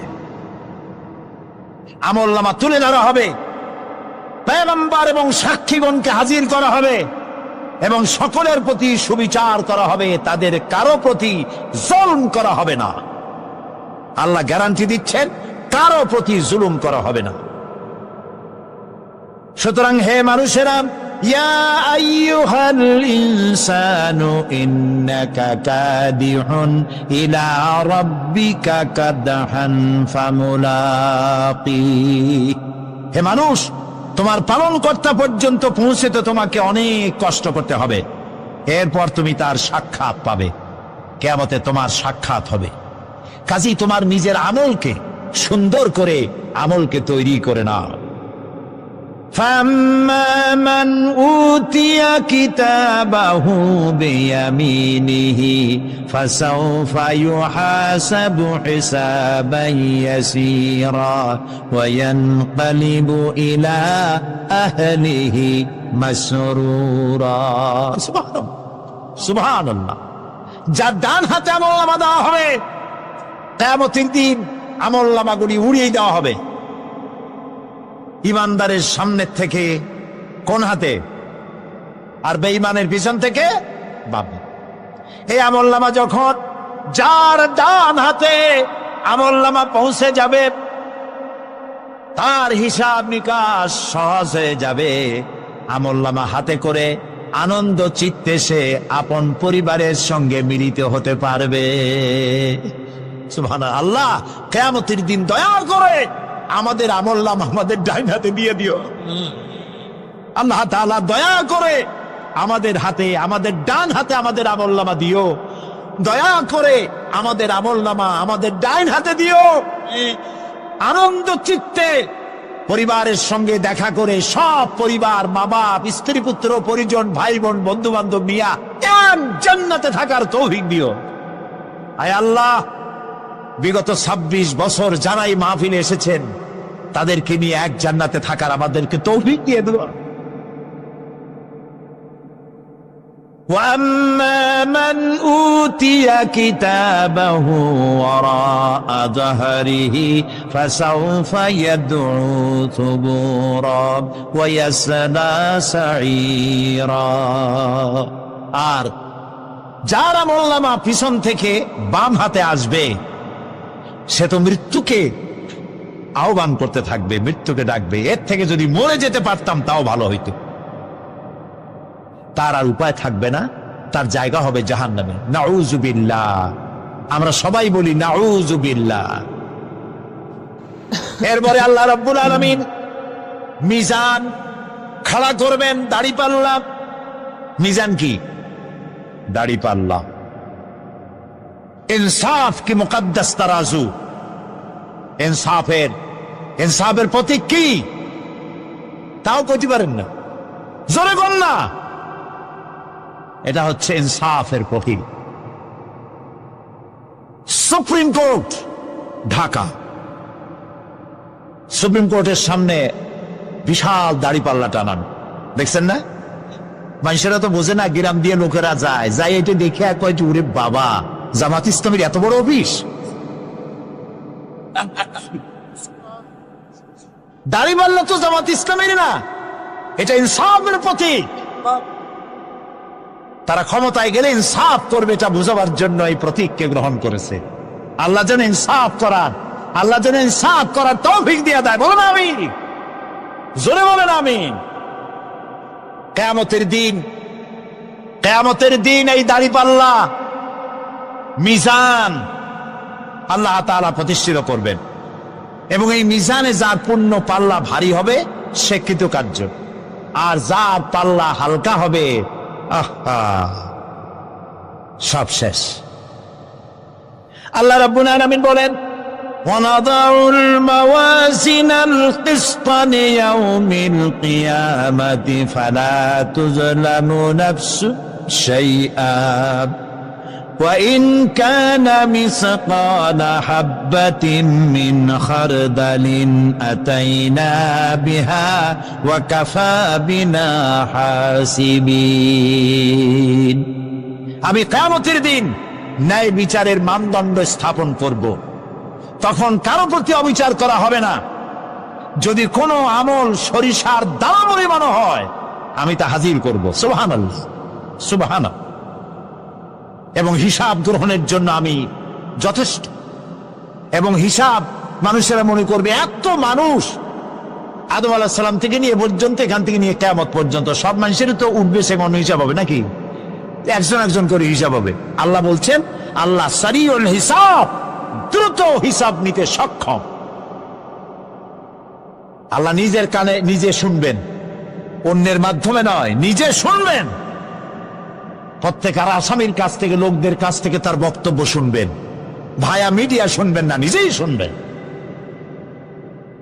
আল্লাহর কান আছে না, চোখ আছে না? লোকেরা এই যে বইপত্রে লেখে আল্লাহ হচ্ছে নিরাকার,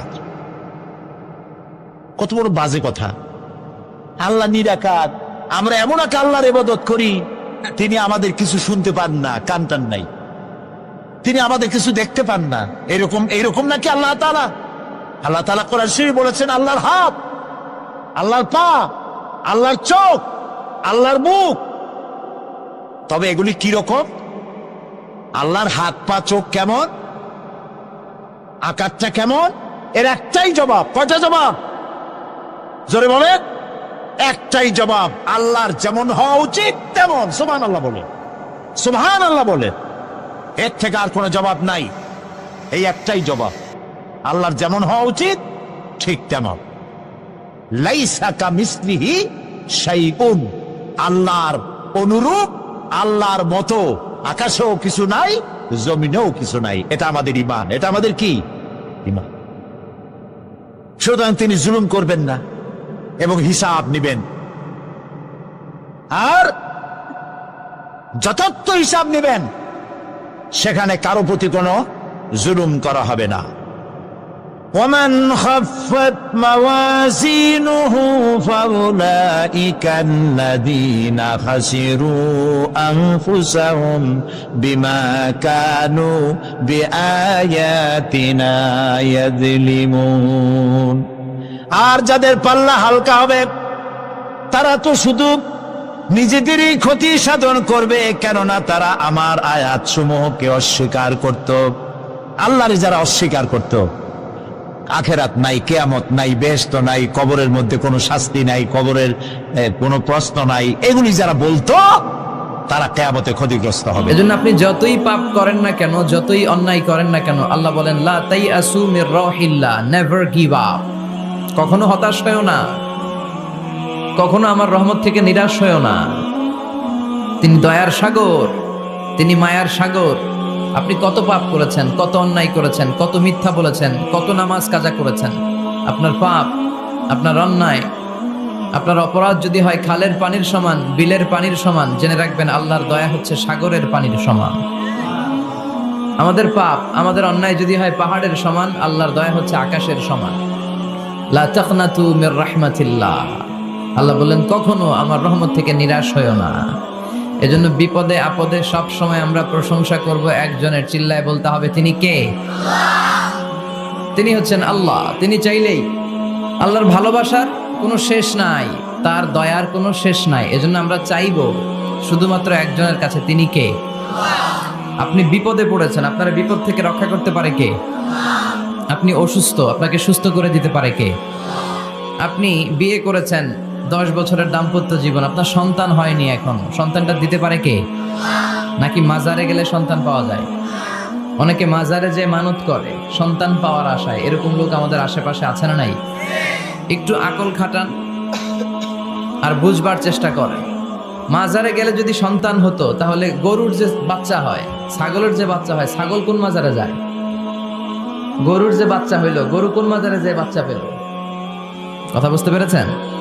তার মানে কোনো মাজার থেকে সন্তান পাওয়া যায় না, কোনো বাবার দরবারে গেলে সন্তান পাওয়া যায় না। কেউ কাউরে কিছু করে দিতে পারে না, করে দিতে পারে একজন, তিনি কে? সব সময় সে আল্লাহর প্রশংসা করার দরকার আছে না নাই? কম কম না বেশি বেশি? আল্লাহর প্রশংসা করতে হবে বেশি বেশি। বিশ্বনবী ঈসা ইসলাম মসজিদে নববীতে একটা হাদিসের বঙ্গানুবাদ শোনাই আপনাদেরকে। তিনি মসজিদে নববীতে নামাজ শুরু করেছেন আল্লাহু আকবার বলে। বিশ্বনবীর মসজিদে নববীর জামাতের পদ্ধতি ছিল, সেখানে আমরা যেমনি আমাদের মসজিদে শুধু পুরুষরা যাই, ওনার মসজিদে শুধু পুরুষরা যেতেন না, নারীরাও যেত। সুবহানাল্লাহ পড়ে। হিজরা, হিজরা চিনেন? ডাক্তারি ভাষায় এদেরকে বলে হার্মোফ্রোডাইট। ডাক্তার যারা আছেন বুঝবেন, হার্মোফ্রোডাইট, বাইসেক্সুয়াল, উভয় লিঙ্গ এরা, মিডল জেন্ডার, পুরুষও না নারীও না, এরকম করে আল্লাহ কিছু মানুষ বানায়। আমরা যে পুরুষ হয়েছি বানিয়েছে কে? আমাদের বোন, আমাদের মা, ওদেরকে নারী বানিয়েছে কে? আবার আমাদের অনেকের সন্তান পুরুষও হয় না, নারীও হয় না, মাঝামাঝি আরেকটা জেন্ডার হয়, বাইসেক্সুয়াল বলে, ফিমেল, হিজরা। ওদেরকে হিজরা করে বানালো কে? আপনি আর আমি হিজরা হইতে পারতাম না? পারতাম। আমার বোন, আমার মা, ওরা হিজরা হতে পারতো না? পারতো। সবার পরীক্ষা, আমরা ছেলে হয়েছি, আল্লাহ আমাদেরকে ছেলে বানিয়ে পরীক্ষা করছেন। যারা নারী হিসেবে দুনিয়ায় এসেছে, আল্লাহ তাদেরকে নারী বানিয়ে পরীক্ষা করছে। যারা হিজরা হয়ে পৃথিবীতে এসেছে, তারা হিজরা, আল্লাহ তাদেরকে হিজরা বানিয়ে পরীক্ষা করছে। পুরো পৃথিবীটাই পরীক্ষা। এজন্য হিজরা দেখলে হাসাহাসি করবেন না। অনেকে হিজরা দেখলে হাসাহাসি করে, ওদেরকে সামাজিক মর্যাদা দিতে চায় না। এক লোকের ধরেন 2 ছেলে 2 মেয়ে, আরেকটা হয়েছে হিজরা। তো বাসায় মেহমান আসলে ওই 2 ছেলে আর 2 মেয়েকে নিয়ে পরিচয় করায় মেহমানদের সাথে। হিজরাটা রেখে তুই আসিস না, তুই ঘরে থাক। এভাবে সে ফ্যামিলির একেবারে কর্নারে অবস্থান করে। ফলে সে আমাদের সমাজে থাকতে চায় না। সে খুঁজতে চায় যে আমার মতো এরকম সমাজে আর কে আছে দেখি। খুঁজে খুঁজে তার একটা সংঘবদ্ধ চক্র হয়ে যায়। তখনই তারা জীবিকার তাগিদে রাস্তায় নেমে পড়ে। আর হিংস্র প্রাণীর মতো শুক্রবারে জামাইয়ের গাড়ি যদি দেখে, বরের গাড়ি, ওইটা আটকায়। রাস্তাঘাটে ট্রাকের ড্রাইভার থেকে টাকা তোলে, প্রাইভেট কার যারা চালায়, গাড়ি চালায়, ওদের থেকে টাকা তোলে না? এর কারণ এদেরকে আমরা সামাজিকভাবে সম্মান দিতে শিখি নাই। পৃথিবীর অনেক দেশে আমি ঘুরেছি, ওখানে দেখেছি হিজড়াদেরকে সামাজিকভাবে অনেক বেশি রেসপেক্ট করা হয়, যাতে ওরা নিজেদেরকে কর্নার ম্যান না ভাবে যে আমরা এক পাশের মানুষ। না, তারাও মেইন স্ট্রিমের, মূল স্রোতের মানুষ। তাদেরকে বিভিন্ন কাজে সুযোগ করে দেওয়া উচিত। পৃথিবীর অনেক জায়গায় আমি অনেক শপিং মলে শপিং করতে যেয়ে দেখেছি যে শপিং মলের সুপার শপের যারা স্টাফ আছে তারা হিজড়া। বাংলাদেশে একটা সিদ্ধান্ত হয়েছিল যে ট্রাফিক সিগন্যালের এইখানে হিজড়াদেরকে কাজে লাগাবে, কারণ হিজড়াদেরকে মানুষ যে কারণেই হোক একটু ভয় পায়, সিগন্যাল আর অমান্য করবে না। তারপর ওদেরকে ভোটাধিকার নিয়েও 2004 সালে খুব সম্ভব একটা আন্দোলন হয়েছিল, তো সেটাও এরকম বাস্তবায়ন হয় না। এজন্য হিজড়াদেরকে নিয়ে মা বাবারা বিপাকে পড়েন। আমার একটা সন্তানও হিজড়া হয়ে জন্মাতে পারে। স্কুলে যখন আমরা বাচ্চাদেরকে ভর্তি করাতে যাই, বাচ্চার নাম, মায়ের নাম, বাবার নাম, বাচ্চার লিঙ্গ, এটা ছেলে না মেয়ে, 2টা ঘর থাকে, কিন্তু উভয় লিঙ্গের কোনো ঘর নাই, ঠিক কিনা? এটা সামাজিকভাবে আপনারা এটার ব্যাপারে গণসচেতনতা তৈরি করতে পারেন। এখানে কেউ চেয়ারম্যান আছে কিনা আজকে জানি না, তিনি হচ্ছেন এলাকার leader, member of the parliament. যারা আপনারা যারা নেতা শ্রেণীর আছেন, তারা হিজড়াদেরকে খুঁজে তাদেরকে নিয়ে একটা সোসাইটি করতে পারেন, যে তাদেরকে কাজের ব্যবস্থা করা হোক, তাদেরকে সুশিক্ষায় শিক্ষিত করা হোক, তাদের মেধাটাও দেশ গঠনের কাজে লাগানো হোক, ঠিক কিনা? এজন্য এগুলো হচ্ছে সব আল্লাহ তাআলার দান। বিশ্বনবীর মসজিদে নববীতে জামাতের ভেতরে শুধু পুরুষ সাহাবারা থাকতো না, পুরুষ থাকতো, নারী থাকতো, হিজরা থাকতো, বাচ্চারাও থাকতো। আমরা অনেকে বাচ্চাদেরকে মসজিদে ঢুকাতে চাই না, আছে না নাই? অনেক মুরব্বী চাচারা বাচ্চাদেরকে দেখলেই খুব রেগে যায়, আছে না নাই?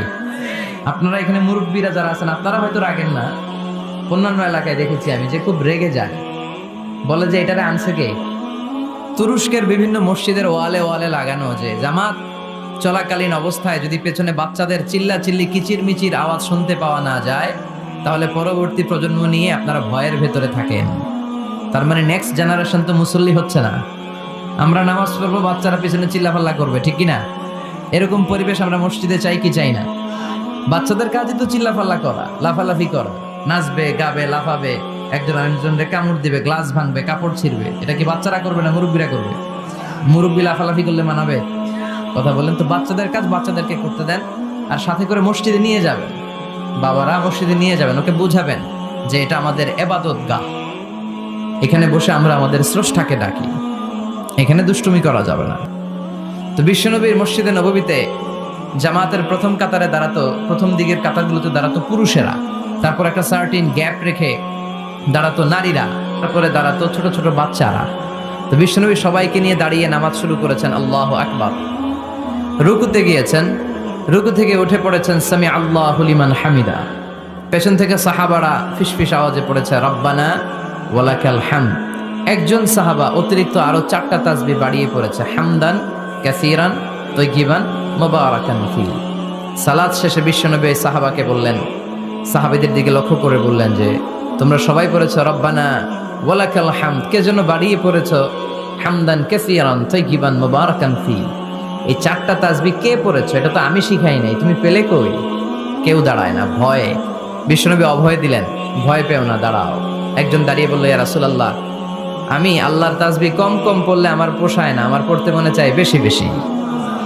এজন্য আমি নিজ থেকেই 4টা তাসবিহ বানিয়ে পড়েছি। বিষ্ণু বললেন ভয় পেও না, তোমরা তো দেখোনি, আমি সালাতরত অবস্থায় দেখেছি বিদউ ওয়া সালাসুনা মালাইকা, তোমার এই 4টা তাসবির যে সওয়াব হয়েছে, এই সওয়াবটা 30 জনেরও বেশি ফেরেশতা কে কার আগে আল্লাহর আরশে পৌঁছে দিবে এ নিয়ে আকাশে প্রতিযোগিতা করছিল।